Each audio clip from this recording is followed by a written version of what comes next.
독도의 날을 맞아 우리 군과 해경이 대규모 독도 방어 훈련을 실시했습니다. 해군 특전대원들은 독도 상륙 훈련을 벌였고 정부는 일본의 독도 방어에 대응하는 차원에서 훈련을 공개했습니다. 확고히 수호하겠다는 우리 군의 의지를 보여주기 위한 것입니다.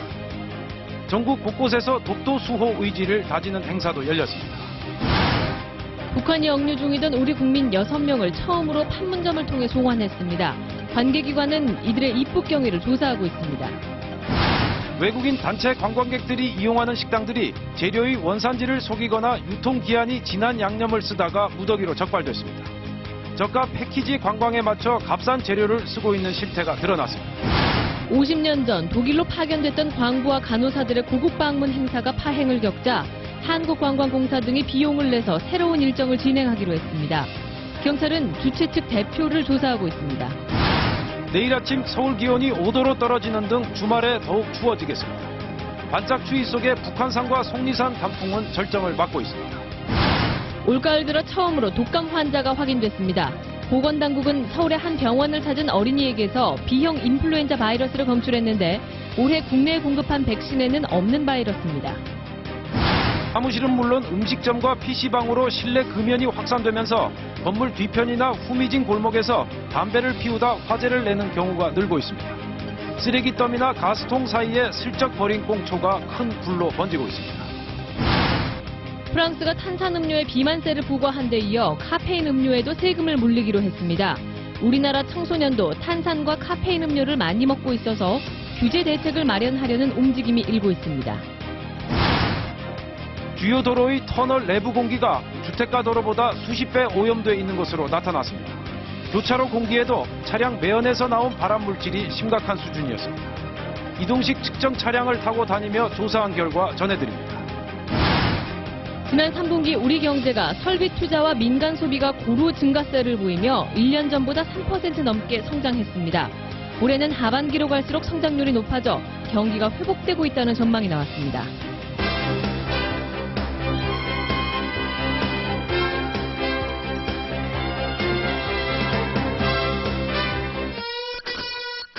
지금 몇 시? 8시 0분입니다. 와우, 친절한데? 친절한 노트3 그리고 기어.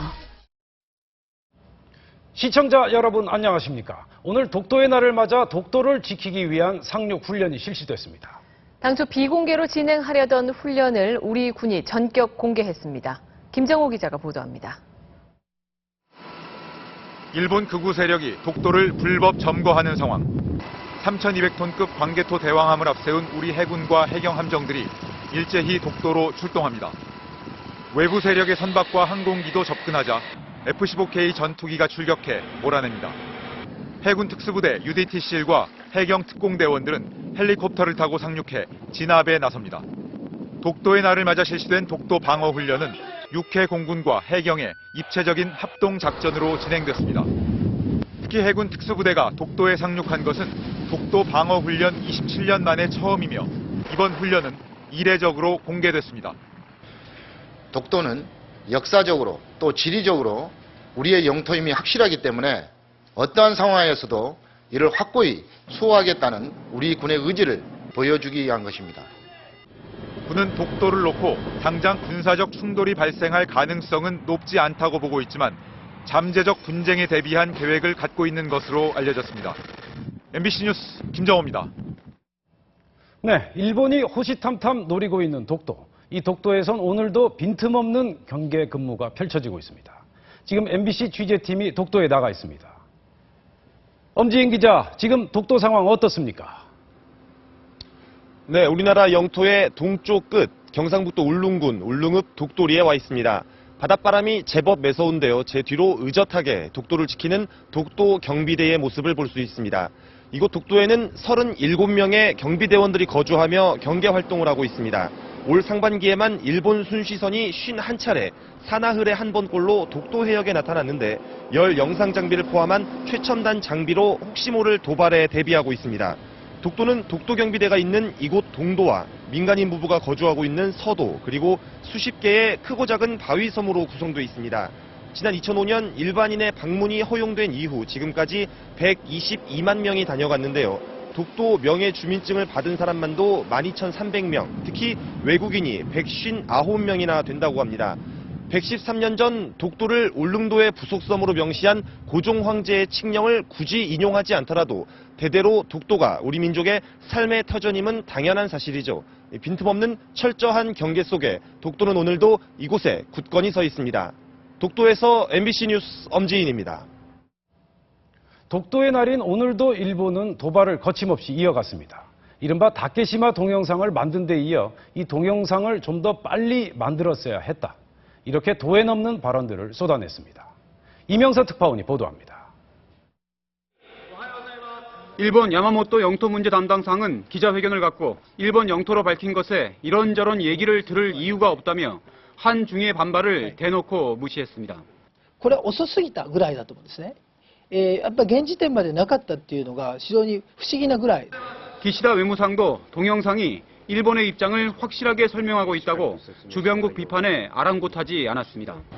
대신 한국의 독도 방어 훈련을 강하게 비판하면서 적반하장식 입장을 이어갔습니다.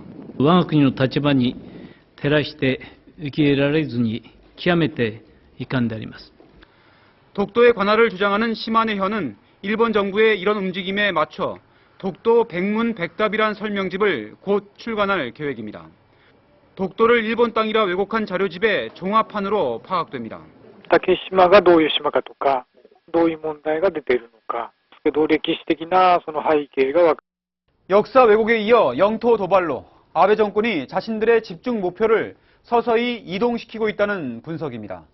도쿄에서 MBC 뉴스 이명서입니다.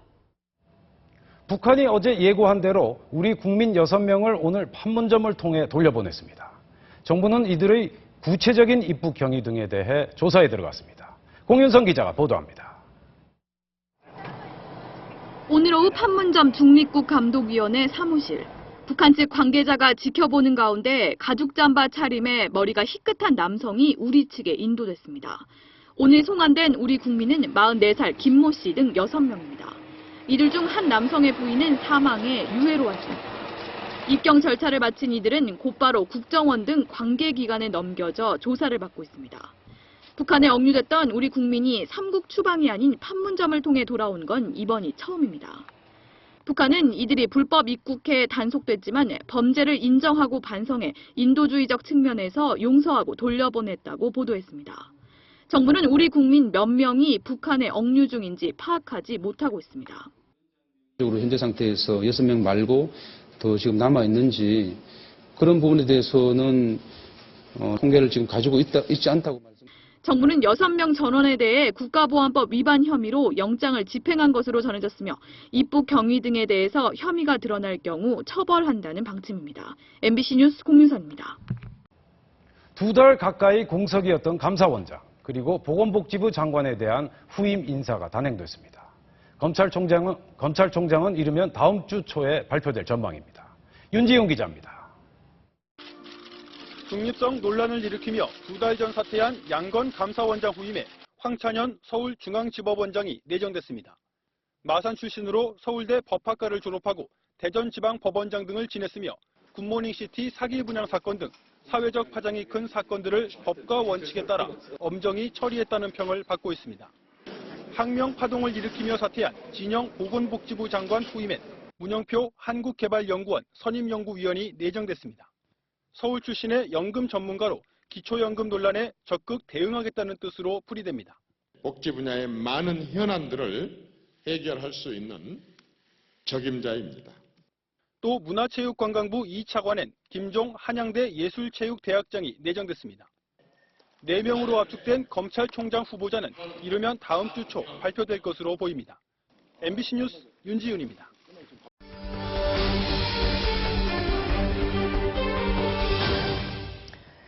외국인 관광객 전용 식당 일부가 식재료와 위생관리를 엉터리로 하다가 적발됐습니다. 저가 단체 관광 규모에 맞춰서 값싼 재료를 쓴 건데요. 관광 한국의 이미지를 땅에 떨어뜨리는 현장, 남재현 기자가 취재했습니다. 하루 평균 1,200명의 외국인 관광객이 찾는다는 한 식당. 벽 한쪽에 국내산 닭고기를 쓴다고 돼 있습니다. 하지만 창고에서 발견된 닭고기 포장엔 브라질산이라고 표기되어 있습니다.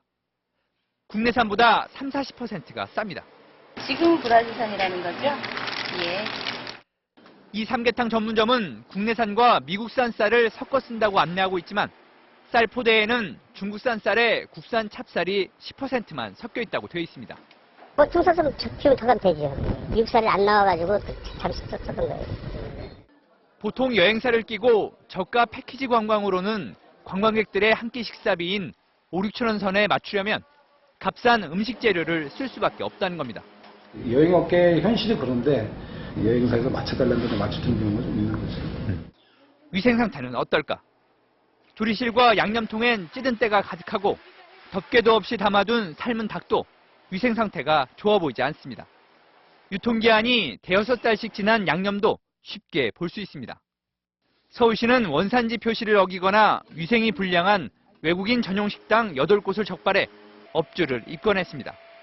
MBC 뉴스 남정입니다. 그제 파독 50주년 기념 행사 참석차 고국 찾아온 파독 광부와 간호사분들이 노숙만 간신히 면했다는 소식 전해드렸죠. 붕 떠버렸던 이분들의 일정은 정부가 나서서 책임지기로 했습니다. 손영 기자입니다. 오늘 오후 서울 역사박물관. 파독 광부와 간호사 출신 어르신 224명이 감회에 젖은 표정으로 박물관을 둘러봅니다. 모든 면에서 한국이 많이 발전해서 우리가 생각하는 거 이상으로 발전해 와서 놀란 게 많아요, 지금. 50년 만에 입국 후 사흘째. 고국의 발전상은 놀라울 뿐입니다. 50년 전보다는 한국이 엄청나게 세계적인 발전을 한 것 같아요. 완전 외국이죠. 예. 완전. 예. 당초 예산 문제로 일정이 취소되면서 오갈 곳이 없어졌지만 호텔 측이 숙박 비용을 대신 내준 데 이어 정부도 오늘부터 남은 일정을 돕기로 했습니다. 주최 측에서 이제 행사 일정에 차질을 빚어서 이분들이 이제 오갈 데 없는 그 딱한 처지기를 보게 됐습니다. 모처럼 이제 한국을 방문을 했는데 외면하고 놔둔다는 게 50년 만에 찾은 고국에서 사실상 사기를 당했던 어르신들은 이제서야 얼어붙었던 마음이 조금 누그러졌습니다. 어제 일정에 불만이 많았죠. 아주 어제는 불편했습니다. 그리고 불안했었습니다. 그래도 오늘은 모든 거를 정작 불편 없이. 핀란드를 방문 중인 정홍원 국무총리는 정부 차원의 적극 지원을 지시했고 관광공사와 한전, 구미시가 함께 새로운 일정을 준비하기로 했습니다. 경찰은 당초 이들을 초청했던 정수코리아 대표 김모 씨가 지원비를 횡령했을 가능성도 있다고 보고 수사에 나섰습니다. MBC 뉴스 손영입니다. 한 여성이 자신을 괴롭히던 스토커를 고소했다가 결국 살해당한 사건이 발생했습니다. 여성이 자신의 차량에 무심코 남겨둔 전화번호가 이 끔찍한 스토킹 살해 사건의 발단이 됐습니다. 홍신영 기자입니다. 인천의 한 주택가. 어젯밤 11시 50분쯤 53살 이모 씨가 이웃에 사는 51살 고모 여인을 찾아가 흉기로 찔러 살해했습니다. 소리가 나서 해달라 했다는데 도둑이야. 1년 전부터 고 씨를 짝사랑했던 이 씨는 고 씨 차 앞유리에 부착된 휴대전화 번호로 좋아한다, 만나고 싶다며 수십 차례 문자를 보내고 전화를 걸었습니다. 집요한 협박을 참다 못한 고 씨가 지난 8월 경찰에 고소하자 앙심을 품고 술을 마신 뒤 범행을 저질렀습니다. 좋아하다가 일방적으로 자꾸 무시당하고 또 자기의 그 어떤 이 어필 이런 걸 받아주지 않고 그러니까 이제 분개한 마음에 다른 운전자를 배려해 차량 앞유리에 남겨놓은 휴대전화 번호가 스토커에게 악용되는 사건이 발생한 겁니다. 차량에다가 어쩔 수 없이 운전 번호를 기입을 할 수밖에 없는데 그런 범죄가 일어나면은 너무 돌아다니기도 무섭고 끔찍할 것 같아요. 이 씨에 대해 구속영장을 신청한 경찰은 여성 운전자의 경우 꼭 필요한 상황이 아니면 차량에 개인 연락처를 남기지 않는 게 안전하다고 당부했습니다. MBC 뉴스 홍신영입니다.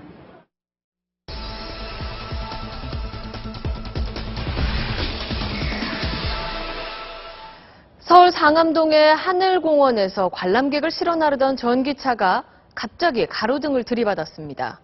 승객들이 차량 밖으로 튕겨나가면서 부상자가 속출했습니다. 김태훈 기자입니다. 공원을 운행하던 맹꽁이 전기차 한 대가 가로등을 들이받고 길가에 처박혀 있습니다. 충돌로 인한 충격으로 앞 유리창도 깨져 있습니다. 오늘 오후 4시쯤 서울 상암동 하늘공원에서 승객들을 실어 나르던 전기차가 갑자기 도로 옆으로 방향을 틀더니 가로등을 들이받았습니다. 차가 갑자기 막 끼우뚱 하더니 전봇대 같은 거를 탁 들여받고 쓴 거예요. 다 바깥으로 나가 떨어지고 그랬는데 그래도. 이 사고로 승객 9명이 다쳤고 이 가운데 5명은 병원으로 옮겨져 치료를 받고 있습니다. 시속 15km로 저속 운행 중이었지만 양옆이 트인 관광용 차량이었기 때문에 승객들이 밖으로 튕겨져 나와 하마터면 큰 사고로 이어질 뻔했습니다. 안전벨트가 없으니까 그냥 손잡이도 그냥 순간 너무 충격이 크니까 손도 못 잡고. 사고가 난 전기차는 사흘 전 도입한 것으로 기계상 결함은 없다고 차량 관리업체는 밝혔습니다. 돌발적인 뭐가 나타나서 기사분이 그냥 좌측으로 꺾어서 이렇게 부닥치지 않았나 전보사한테 그렇게 추정을 하고 있는 거죠. 경찰은 전기차 운전사가 사흘 전부터 이 차를 몰기 시작한 만큼 운전 미숙일 가능성이 있는 것으로 보고 운전사를 상대로 사고 원인을 조사하고 있습니다. MBC 뉴스 김태윤입니다. 네, 이번 주말도 오늘처럼 무척 쌀쌀하겠습니다. 하지만 찬바람에 단풍이 물드는 속도는 더욱 빨라져 내일이면 북한산과 속리산이 단풍 절정에 들어갑니다. 보도에 김윤미 기자입니다. 북쪽 고기압이 밀고 온 찬바람은 생각보다 추웠습니다. 철원 영하 1.4도, 서울 5.3도. 올가을 최저기온을 기록한 출근길엔 마스크와 목도리, 겨울 외투까지 등장했습니다. 목폴라에 목도리까지 지금 하고 나왔는데도 너무 추운 것 같아요, 갑자기. 단풍 물드는 속도는 더 빨라져 북한산과 수도권의 산들도 어느덧 오색빛이 산 허리까지 내려왔습니다. 너무너무 좋아요. 봉우리까지 다 들었어요. 너무 이뻐요. 현재 육분능선까지 내려온 북한산 단풍은 이번 주말을 시작으로 이달 말까지 절정을 이룰 걸로 보입니다. 월악산과 속리산, 계룡산 등 중부 대부분 산이 절정기에 들어서고 있습니다. 주말인 내일 아침은 더 추워져 철원 영하 2도, 서울 5도까지 떨어지겠고 추위는 일요일까지 계속되겠습니다. 특히 단풍객들이 몰리는 산에서는 호입과 정상의 기온차가 크게 벌어지니 체온 관리에 주의가 필요합니다. 산 정상 부근에서는 평지보다 기온이 약 10도 정도 더 춥겠습니다. 또 반짝 추위 속의 산행은 근육과 관절이 굳기 쉽기 때문에 준비 운동을 충분히 하고 무리한 일정은 피해야 합니다. MBC 뉴스 김유미입니다. 올가을 들어 처음으로 계절 인플루엔자 환자가 발생했습니다. 예방하려면 백신 접종이 최우선인데 현재 독감 백신 수급이 원활하지 않습니다. 신지영 기자입니다. 보건당국은 12살 남자 어린이 호흡기에서 B형 인플루엔자 바이러스가 검출됐다고 밝혔습니다. 올가을 첫 환자입니다. 올해 접종하는 백신에는 포함되지 않은 종류지만 대표적 항바이러스제인 타미플루에 대한 내성은 없어 크게 우려할 종류는 아닙니다. 어떤 바이러스가 그 유행을 이끌어 나갈지는 좀 더 지켜봐야 할 것으로 생각됩니다. 매해 독감 백신은 유행이 예상되는 3종류의 바이러스만을 대상으로 하기 때문에 모든 독감을 완벽히 예방할 수는 없습니다. 하지만 독감 감염 가능성을 줄이기 위해선 바이러스가 유행하기 전에 백신을 미리 맞아두는 것이 중요합니다. 보통 예방접종하고서 이제 항체가 생겨야 되는데 보통 그게 2주 정도를 봅니다. 그래서 시즌이 시작되기 전에 2주 전에 맞는 게 이제 좋고. 문제는 현재 백신이 일시적 품절 상태인 지역이 곳곳에 있다는 점입니다. 백신이 제대로 공급이 되지 않아서 백신 접종하는 데 많은 차질을 빚고 있습니다. 하지만 보건당국은 백신 전체 공급량은 충분한 만큼 일시적 백신 부족 현상은 1, 2주 안에 해결될 것이라고 밝혔습니다. MBC 뉴스 신지영입니다.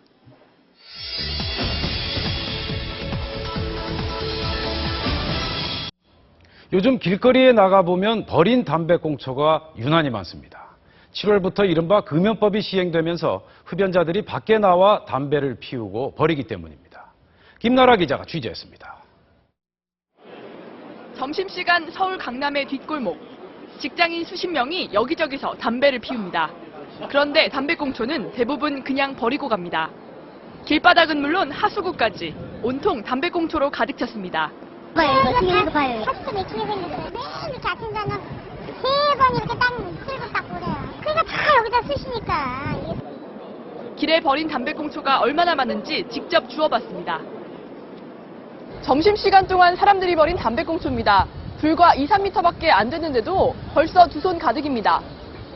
또 다른 건물 뒤편. 고압 전류가 흐른다는 경고문까지 붙어 있는데도 버젓이 담배를 피웁니다. 가스 배관 시설이나 LP 가스통 주변도 담배꽁초 천지입니다.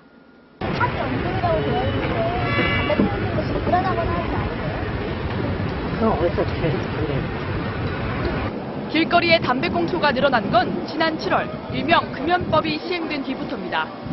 150제곱미터가 넘는 건물에선 실내 흡연이 금지되자 흡연자들이 밖에서 담배를 피워버리기 때문입니다. 담배 피워 나오면 거기서 또 쓰레기통이 없으니까 배터리가 없으니까 또 거기서 거리가 되고 오히려 아무데나 마구 버린 담배꽁초. 도시 미관을 해치는 건 물론 자칫 대형 화재로까지 이어질 수 있습니다. MBC 뉴스 김나라입니다. 이렇게 담배꽁초를 여기저기 버리다 보니 자연히 화재도 잇따르고 있습니다. 담배불 화재, 별것 아니라고 생각하기 쉽지만 결코 그렇지가 않습니다. 이번엔 배주환 기자입니다. 나흘 전 서울 방화동 의료기기 업체 화재. 누군가 버린 담배꽁초가 쓰레기에 옮겨붙어 불이 났고 불길에 LP가스관 일부가 녹아 자칫 대형 폭발로 이어질 뻔했습니다. 가스 관도가 있잖아요. 그게 벽에 뚫려 있는 거예요. 그 쯤하게 이제 연기가 들어가가지고 온 집안에 다 연기. 엿새 전 서울 번동 오피스텔 화재. 같은 날 미아동 다가구 주택 화재 역시 담배불 때문에 일어났습니다. 지난 7월 38건이었던 서울 지역 담배불 화재는 지난달 89건으로 2배 넘게 늘었습니다. 가을철에 건조하고 적당한 바람이 불어서 담배꽁초에 의한 화재가 다른 계절에 비해 많이 발생하고 있습니다. 담배불은 불씨는 작지만 그래서 더 위험할 수 있습니다. 5분에서 10분에 걸쳐 서서히 불이 붙기 때문에 초기에 발견하기가 쉽지 않습니다. 특히 밀폐된 곳에서는 공기 중 가스 농도가 3-4%만 넘으면 담배 불티 하나에도 폭발할 수 있습니다. 서서히 그 주변에서 이제 열을 모으게 되는 거죠. 그러면서 이제 어느 순간이 되셨을 때 그것이 이제 불꽃을 보이는 그 화재로. 천년고찰 낙산사를 집어삼킨 강원도 양양 산불을 비롯해 해마다 발생하는 화재 5건 가운데 1건은 담배불이 원인입니다. MBC 뉴스 배주환입니다.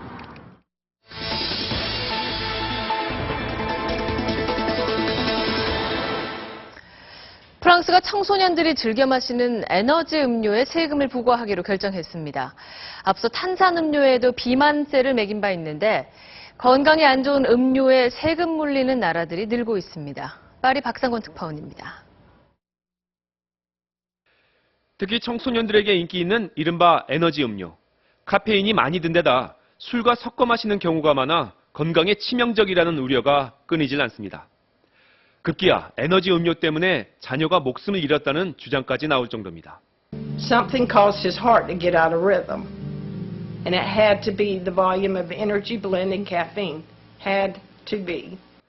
프랑스 하원은 카페인이 리터당 0.22g, 타우린이 0.3g 이상 든 음료에 대해 1유로의 세금을 매기는 법안을 통과시켰습니다. 우리 돈 1,000억 원 정도 거칠 텐데 저소득층 의료 지원에 쓴다는 계획입니다. Nous souhaitons à la fois en freiner l'usage et envoyer aussi un message aux consommateurs en leur disant attention, ce type de... 앞서 프랑스는 작년부터 콜라 등 탄산음료에 비만 방지를 목적으로 비만세를 매기고 있습니다. 프랑스 외에 핀란드와 헝가리도 탄산음료는 물론 사탕과 초콜릿 등 살찌는 음식에 세금을 매기고 있고 이달 들어선 높은 비만율에 시달리는 멕시코가 탄산음료 과세에 동참했습니다. 술과 담배에 과세하듯 몸에 안 좋은 음료에도 징벌적 과세를 하겠다는 취지입니다. 세수까지 늘리는 효과가 있어서 확대되는 추세입니다. 파리에서 MBC 뉴스 박상권입니다. 우리 청소년들 역시 고카페인 에너지 음료와 탄산음료에 노출돼 있기는 마찬가지입니다. 각종 규제 대책을 찾고 있지만 이것 또한 쉽지는 않습니다. 박종욱 기자입니다. 탄산음료와 패스트푸드에 무방비로 노출된 청소년들. 청소년 4명 중 1명은 일주일에 3번 이상 탄산음료를 마시고 매주 1번 이상 패스트푸드를 먹는 청소년은 70%에 달합니다. 이렇다 보니 실제 비만 청소년 비율은 14.7%로 매년 늘고 있고 특히 15에서 18살의 비만율은 세계 1위라는 결과도 나왔습니다. 혈압도 높아지고 콜레스테롤도 높아집니다. 그러니까 소아청소년의 비만은 성인 비만으로 연결된다는 게 가장 큰 문제입니다. 고카페인의 에너지 음료도 청소년들에게 유행한 지 이미 오래. 이 때문에 정부는 탄산음료 등에 적용되는 규제를 지난 8월부터 에너지 음료에까지 적용해 학교 반경 200m 이내에선 팔지 못하도록 하고 있습니다. 하지만 특정 지역에서만 벗어나면 얼마든 이런 음료를 살 수 있다는 허점도 있습니다. 세금을 부과하는 문제 역시 논의되고 있고 탄산음료에 비만세를 적용하는 법안이 이미 국회에 발의돼 있습니다. 하지만 조세 부담만 늘릴 뿐 효과는 없다는 반론도 만만치 않습니다. 반대론자들은 비만세를 도입했다 소비는 줄이지 못한 채 식품 가격만 올라가 결국 다시 폐지하기로 한 덴마크의 예를 들며 세금은 소비 규제를 위한 최후의 수단이 되어야 한다고 주장하고 있습니다. MBC 뉴스 박종욱입니다. 터널 안 공기가 좋지 않다는 것 대부분 알고 계시죠? 그래서 터널에 들어갈 때 이렇게 창문을 닫았다가 밖으로 나오면 여는데 이때 바로 열면 안 되겠습니다. 터널을 나와도 한동안 주변 공기가 탁하다고 하는데요. 자, 이렇게 같은 도로에서도 천차만별인 도심 대기오염, 김정인 기자가 측정해봤습니다. 도시 곳곳을 이동하면서 대기 오염을 측정하는 이동식 측정 차량입니다. 먼저 간선도로 터널, 진입하자마자 오염물질이 급증합니다. 발암물질인 PAHS의 평균 농도는 일반 주택가 도로보다 31배나 치솟고 호흡기 질환을 일으키는 질소 산화물은 출구로 갈수록 높아져 2000ppb까지 넘어섭니다. 터널 진입 전보다 11배입니다. 터널을 빠져나와도 바로 회복되진 않았습니다. 터널 속 오염물질이 계속 뿜어져 나와 100m 가서야 일반 도로 수준까지 떨어졌습니다. 터널을 바로 나와서도 그런 고농도의 대기오염 물질들이 일정 상태 바로 확산되지 않기 때문에 주의해야 할 필요성이 있습니다. 국지성 대기오염은 이렇게 차량들이 많이 모이는 교차로에서도 심각한 걸로 나타났습니다. 교차로에 가까워질수록 발암물질 PAHS와 질소산화물 모두 주택가 도로의 6배까지 치솟습니다. 수십 수백 대의 차량이 멈췄다가 가속하면서 내뿜은 매연이 가득 찬 겁니다. 이 밖에 상습 정체 구간이나 오르막 도로에서도 오염물질이 급증하는 등 같은 도시에서도 지형 지물, 도로 시설에 따라 대기오염은 천차만별입니다. 환기하고 싶을 때는 이제 좀 오염이 덜 된 지역, 즉 자동차가 더 적게 있는 지역에서 환기를 신속하게 한다. 과학기술연구원은 올림픽대로 등 서울 주요 간선도로 8곳에서 측정한 국지성 오염도를 내년까지 지도로 만들 계획입니다. MBC 뉴스 김정인입니다. 옛날에는 집집마다 석유난로 한 대씩은 있었죠. 언젠가부터 구경조차 하기 어려워졌는데 최근 다시 인기를 끌고 있습니다. 김재경 기자입니다. 밥도 짓고 난방도 하고 7, 80년대 어느 집에나 하나쯤 있었던 석유난로. 하지만 값싼 전기와 도시가스가 보급되면서 서서히 사라졌습니다. 그동안 자취를 감춰왔었던 석유난로가 최근 재조명을 받고 있습니다. 바로 캠핑 열풍 때문인데요. 특히 겨울용 캠핑엔 필수품이 됐습니다. 쌀쌀한 봄가을은 물론 한겨울에도 캠핑을 즐기는 사람들이 늘어나면서 가정용 석유난로가 없어서 못 팔 지경. 전기를 쓰는 것보다 이렇게 석유난로를 떼는 것이 이 깊어가는 가을밤에 캠핑을 하는 그 묘미를 배가시키는.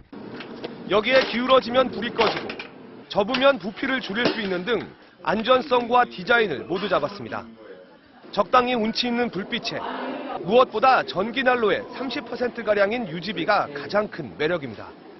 한 중견업체의 경우 지난 2006년 7,000대에 불과했던 국내 판매량은 최근 5만 대를 넘겼고 대형마트와 전자제품 전문 매장에서도 석유난로가 다시 선을 보이기 시작했습니다. 아무래도 전기료가 많이 인상되면서 유지비가 저렴한 석유난로를 많이 찾으시는 것 같습니다. 잦은 화재 원인과 매캐한 석유 냄새로 화석처럼 식어가는 듯했던 석유난로가 새로운 환경에 맞춰 다시 뜨거워지고 있습니다. MBC 뉴스 김재경입니다.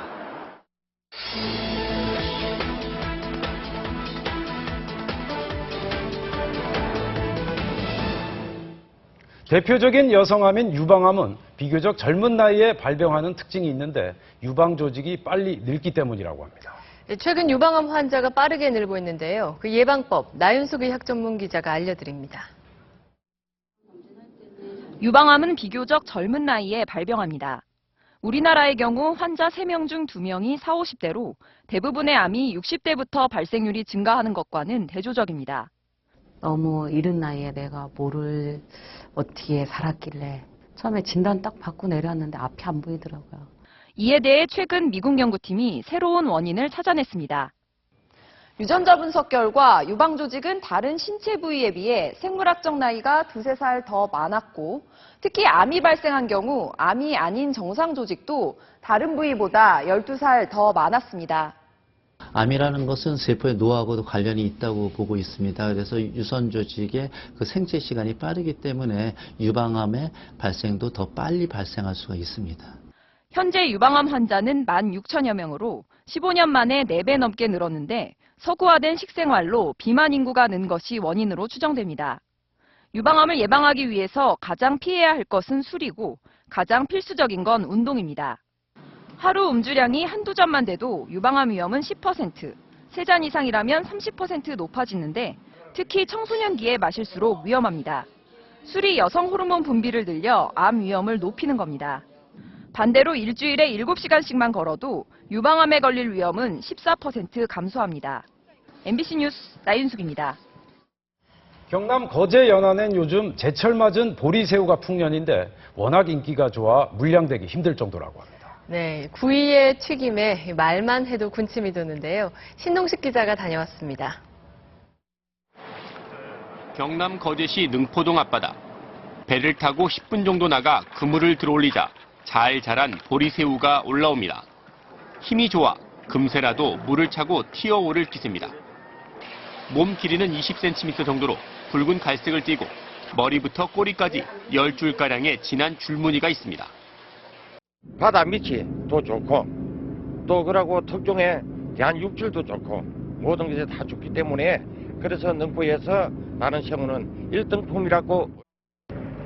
거제도는 보리새우 생산지 가운데 최적지로 오래전부터 어민들의 주 소득원으로 자리 잡고 있습니다. 큰 것은 마리당 5,000원에 거래되는데 찾는 사람이 많아 잡히는 족족 육지로 팔려나갑니다. 다음 달 말까지 생산되는 새우는 속이 꽉 차 구이와 튀김은 물론 바로 먹는 회 맛도 일품입니다. 참 쫄깃쫄깃하고 담백하고 정말 맛있네요. 최근엔 종묘 방류 사업으로 어획량이 꾸준히 늘어나고 있습니다. 깊어가는 가을 청정 남해바다의 향기를 머금은 보리새우가 미식가들을 유혹하고 있습니다. MBC 뉴스 신동식입니다. 에티오피아 주재 북한 외교관이 지난 8월 한국에 망명한 것으로 뒤늦게 알려졌습니다. 이 외교관이 무슨 이유로 망명했는지 정보당국이 조사하고 있습니다. 김세진 기자가 보도합니다. 에티오피아의 북한 대사관입니다. 지난 8월 이곳 무역대표부 소속 외교관이 우리 외교 채널을 통해 국내로 망명한 것으로 알려졌습니다. 정부 당국자는 이 외교관은 고위 인사가 아닌 서기관급이며 현재 정보당국의 관리 아래 합동신문을 받고 있는 것으로 알고 있다고 전했습니다. 정확한 망명 이유는 알려지지 않았습니다. 하지만 최근 외교관 자녀 중에 한 명만 남기고 모두 귀국시키라는 명령이 떨어지자 북한 외교관들의 불만이 커졌던 것으로 전해졌고, 가족 중에 한 명만 내놓고 다 보내라고 한 것이 사실은 답답하거든요. 올해 3차 핵실험 이후 북한 외교관에 대한 감시가 강화되면서 외화벌이의 부담을 느껴 망명했을 가능성도 제기되고 있습니다. 에티오피아에서는 지난 2009년에도 북한 대사관 직원이 망명 신청을 한 바 있습니다. MBC 뉴스 김세진입니다. 내년부터 매달 마지막 수요일엔 고궁과 미술관 등을 무료로 관람할 수 있게 됩니다. 세계 정상들이 모여 문화를 논의하는 세계 문화 정상회의도 추진됩니다. 박성준 기자가 보도합니다. 내년 초부터 매달 마지막 수요일은 문화가 있는 날로 지정됩니다. 정부는 문화가 있는 날에는 고궁이나 미술관, 박물관은 무료로, 연극, 영화 등 공연은 특별 할인가로 관람할 수 있도록 관계기관과 문화단체들이 협의하기로 했습니다. 국민들이 일상 속에서 편하게 참여하면서 즐길 수 있는 문화 인프라를 확충하는 일에 노력을 기울여야. 정부는 또 우리의 문화 강국 이미지를 세계에 알리고 문화를 통해 각종 갈등 문제를 해결해 나가자는 취지로 각국 정상들을 초청하는 세계 문화 정상회의를 추진하기로 했습니다. 첫 번째 문화 정상회의는 오는 2015년에 열릴 가능성이 높습니다. 유네스코 세계 인류 무형유산으로 지정된 아리랑도 현대적으로 재해석해 국민 통합의 구심점이 되도록 하고 매년 연말 연시엔 서양식 새해맞이 대신 전 세계 동포들도 동참할 수 있는 아리랑 관련 새해맞이 행사가 기획되고 있습니다. MBC 뉴스 박성준입니다. 지난 8월 부동산 대책 이후 반짝 살아나나 싶었던 부동산 거래가 다시 주춤하는 분위기입니다. 반면 전세 가격은 역대 최장 기간인 61주째 오르고 있습니다. 허지영 기자입니다. 재건축을 추진 중인 서울 강남의 아파트. 추석 전까진 거래 가격이 7, 8천만 원씩 오르더니 최근 다시 2, 3천만 원씩 떨어지는 추세입니다. 관망 상태로 돌아섰다고 보고 계약 자체도 거의 이루어지지 않고 있습니다. 8.28 부동산 대책 이후 소형 급매물 위주로 활기를 띠었던 주택 거래는 최근 눈에 띄게 줄어 7주 연속 올랐던 서울의 아파트 매매가가 이번 주 들어 다시 하락세로 돌아섰습니다. 반면 전세값은 고삐 풀린 모양새여서 수도권 전세가는 61주째 올라 역대 최장 상승 기록을 경신했습니다. 20, 30평 아파트 전세가 1년 안에 한 20% 정도 올랐고요. 지금 나와 있는 매물이 없어서 부르는 게 값인. 문제는 뾰족한 대책이 없다는 것. 8.28 대책도 매매 살리기에만 치중했다는 지적이 있었지만 지금은 매매도 전세도 다 놓칠 위기입니다. 8.28 대책의 후속 입법과 관련된 취득세 요율 감면의 시기가 불확실해지면서 수요자들의 시장 거부감이 더 크게 나타나고 일각에서는 취득세 영구 인하 등의 입법이 불발될 경우 내년 초 주택 거래가 완전히 얼어붙을 수 있다고 보고 있습니다. MBC 뉴스 허지은입니다. 서민들의 채무를 탕감해주는 국민행복기금. 이 국민행복기금 신청 기간이 이달 말이면 끝나는데 남은 기금이 4천억 원이나 된다고 합니다. 조현영 기자가 보도합니다. 돈가스 식당을 운영하던 김모 씨는 장사가 안 돼 대출에 사채까지 쓰다가 신용불량자로 전락했습니다. 1년 넘게 이자도 못 갚다가 올봄 국민행복기금을 신청했고 빚 2천만 원 가운데 600만 원을 탕감받았습니다. 저희한테는 굉장히 목숨과 같은 돈이거든요. 독촉이 중단되니까요. 좀 살 수 있다는 이제 희망이 보이는 거죠. 이렇게 국민행복기금을 통해 채무를 조정받으면 조건에 따라 많게는 7천만 원까지 빚을 탕감받을 수 있습니다. 하지만 신청 만료가 얼마 남지 않았는데 기금은 절반밖에 쓰이지 않았습니다. 행복기금 신청이 부진한 이유는 빚 갚을 능력이 없는 채무자들이 생활 계획에 자신이 없거나 내용을 잘 알지 못해 아예 신청하지 않기 때문인 것으로 금융당국은 보고 있습니다. 보다 신속하게 생활 능력을 갖추고 남은 채무를 견제할 수 있도록 취업이나 창업 지원 등을 통해서 기금이 출범한 지난 5월부터 지금까지 구제받은 사람만 17만 4천 명. 아직 4천억 원의 기금이 남은 가운데 정부는 연체자 15만 명가량이 추가로 수혜를 받을 자격이 있는 것으로 보고 있습니다. MBC 뉴스 조현용입니다.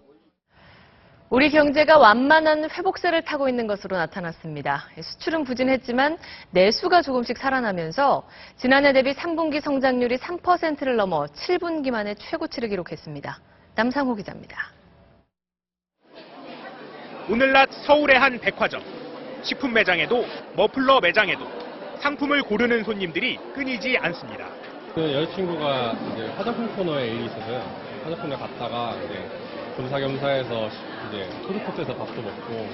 지난해 세일 때 제자리 걸음에 그쳤던 이 백화점의 매출은 올 가을 세일에서는 4% 넘게 늘었습니다. 이처럼 민간 소비가 회복되는 조짐을 보이면서 올해 3분기 국내 총 생산이 지난해와 비교해 3.3% 성장했습니다. 분기 성장률이 3%를 넘은 건 1년 9개월 만입니다. 9월 추석 연휴로 영업일수가 줄어 2분기보다 수출 기록은 저조했지만 소비와 건설 투자 등 내수가 버팀목이 됐습니다.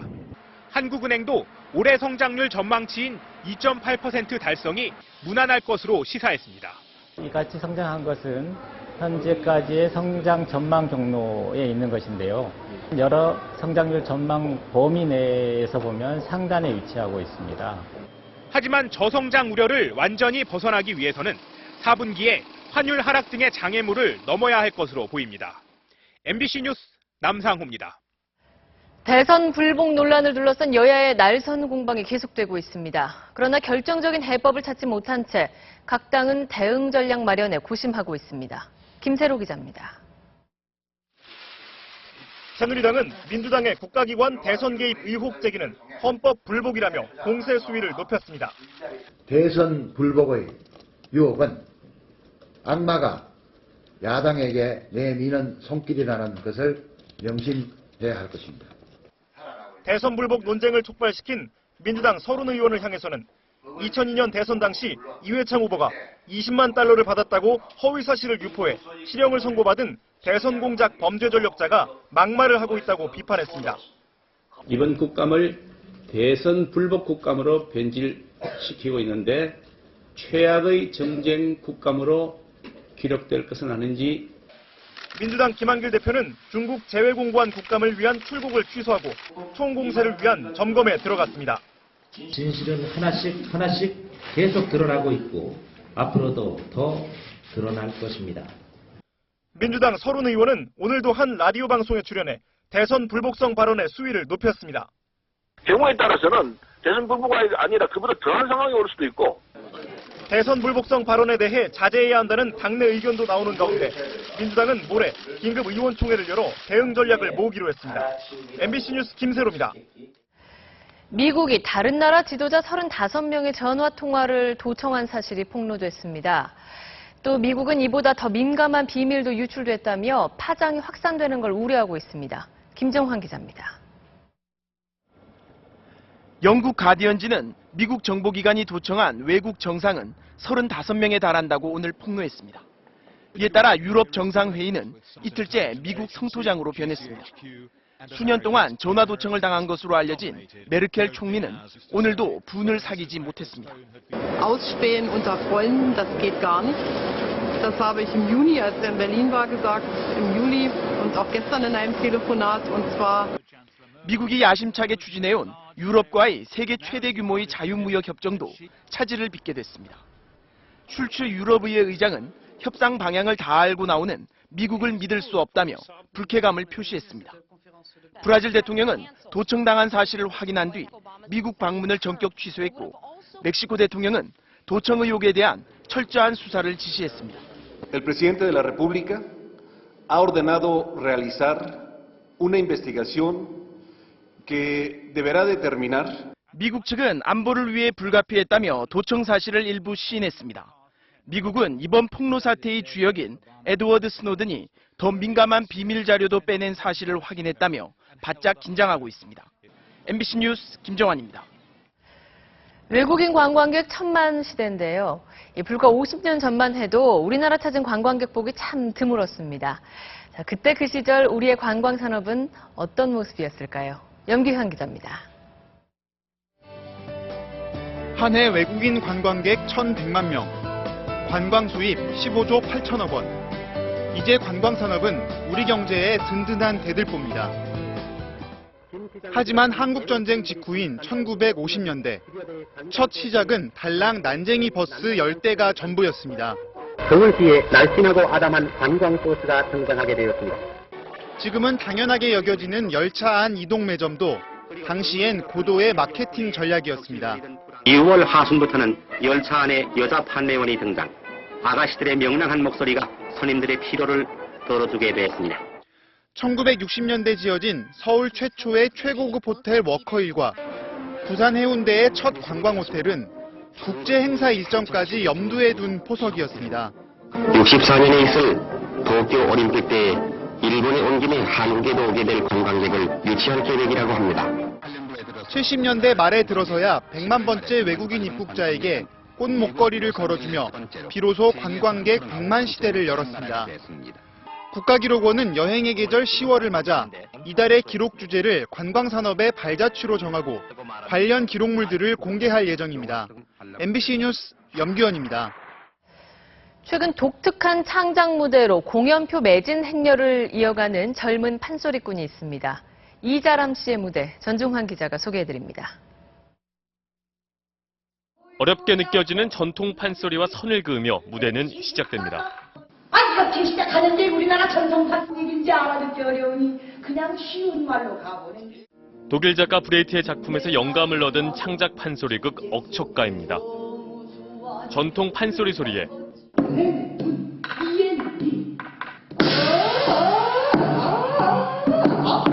맛깔나는 대사와 살아있는 연기를 입혀 2시간 넘는 판소리 무대가 지루할 틈이 없습니다.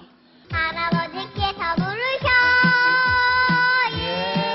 하고 대답하면 억척가의 창작자는 예소리를 부른 아이로 유명했던 35살 소리꾼 이자람. 도제식 수업으로 다진 판소리 실력에 연극, 뮤지컬, 밴드 등 다양한 장르를 거친 경험이 판소리의 변신으로 이어지고 있습니다.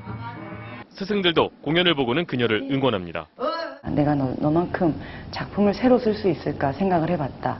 너는 나한테 없는 능력이 있으니 그것도 잘 갈고 닦아라. 이자람은 억척가 외에 사천가나 구지가 같은 창작 판소리들도 잇따라 히트시켜 판소리 스타라는 말을 듣고 있습니다. 내가 좋아하는 판소리를 친구들이 잘 몰라서 속상해하던 소녀가 이제 쉽고 재밌게 즐길 만한 새로운 판소리 무대를 만들어가고 있습니다. MBC 뉴스 전종환입니다.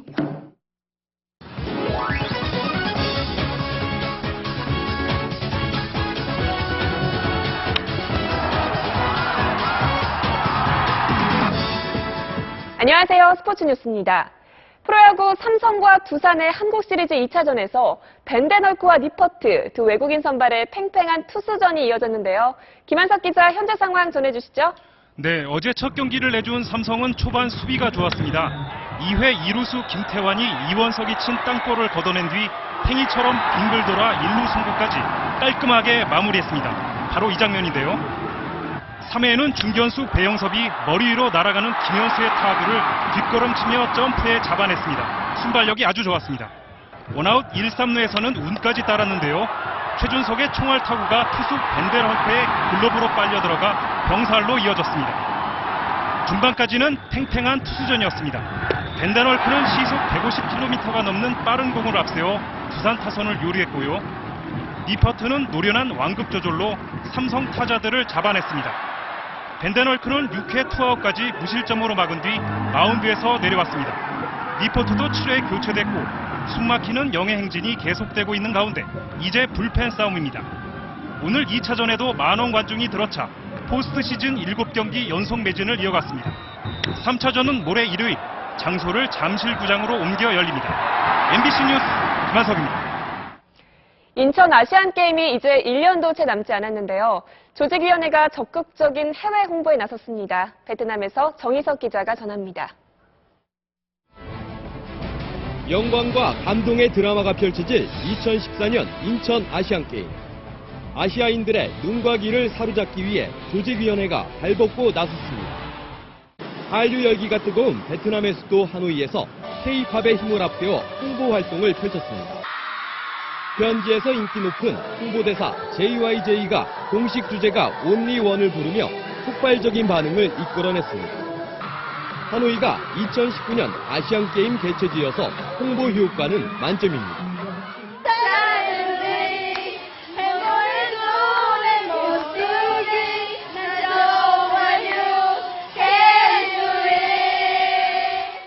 기자회견에도 100여 명의 베트남 취재진이 몰렸습니다. 많은 손님들이 오시게 할 것인가에 우리는 주목하고 있는데 그 방편으로는 우리가 한류 스타들을 동원하는 것이 가장 효과적이라고 생각해서 외국인 관람객 20만 명 유치를 목표로 하는 조직위원회는 손현재와 박태환 등 스포츠 스타와도 손을 잡고 홍보에 주력하고 있습니다. 조직위원회는 대중문화와 연계한 스포츠 한류를 꿈꾸며 중국 광저우와 인도 뉴델리에서 홍보 활동을 이어갈 계획입니다. 베트남 하노이에서 MBC 뉴스 정희석입니다. 월드시리즈 2차전 승부를 가른 보스턴의 결정적인 수비 실수. 세인트루이스가 반격에 성공했습니다. 오늘의 영상입니다.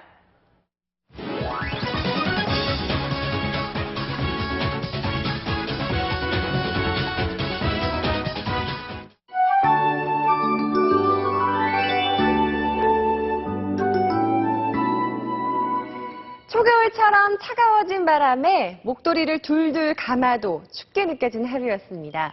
주말인 내일 아침은 반짝 추위가 절정에 달하겠는데요. 철원이 영하 2도, 봉화 영하 1도까지 내려가고 서울도 5도로 오늘보다 최고 5도가 더 떨어지겠습니다.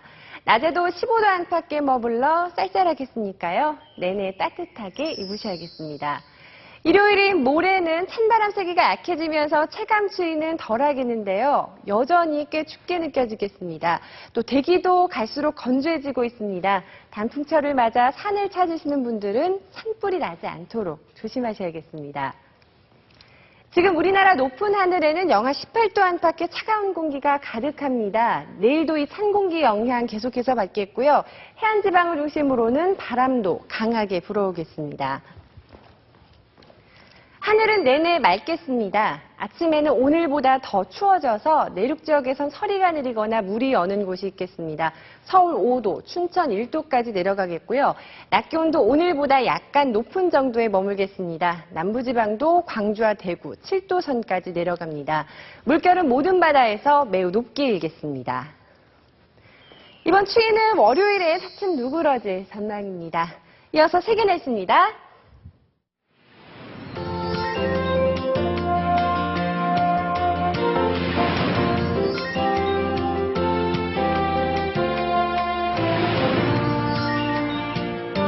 금요일 MBC 뉴스데스크 마치겠습니다. 여러분 고맙습니다.